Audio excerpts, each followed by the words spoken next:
Првиот човек на синдикатот на УПОС смета дека вработените во јавниот сектор, каде се работи за 110.000 работници кои земаат плата која е скоро колку минималната, е причина јавната администрација да има се повеќе нестручен кадар, а со покачувањето на минималната плата се јавуваат проблеми од типот израмнување на платите, додаде во неделното интервју на Радио Слободна Европа.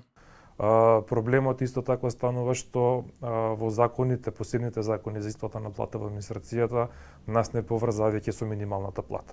Сега во оваа година со усогласувањето на оваа минимална плата ќе добијат усогласување единствено 27.000 вработени во јавниот сектор, додека другите 110.000 што остануваат нема да добијат никакво усогласување со порастот на минималната плата.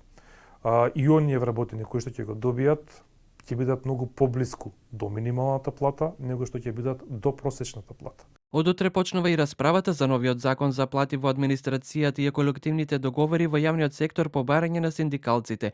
Од Организацијата на работодавачи замија велат ако платите во реалниот сектор се усогласуваат со порастот на трошоците на живот и со просечната плата, тогаш треба и платите во јавниот сектор да се усогласуваат со порастот на платите во приватниот сектор.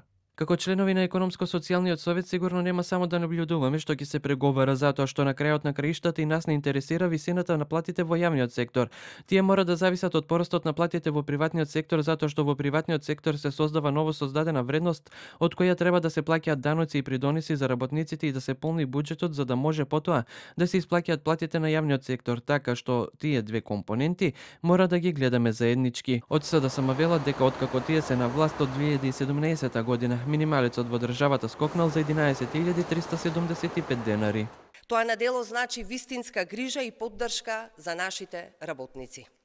Задоволни и мотивирани работници се двигател на економијата и гарант за зголемена продуктивност, затоа обезбедивме системско решение за постојан раст на минималната плата. Побаравме став за последните промени околу минималната плата и од опозицијската ВМРО ДПМН, но не добивме одговор. Со последното зголемување на минималната плата која ќе се исплаќа од април ќе изнесува 20.175 денари, но и после претходното зголемување синдикалците се жалеа дека владата не изврши порамнување на сите вработени, за што ССМ поднесе и тужба против владата.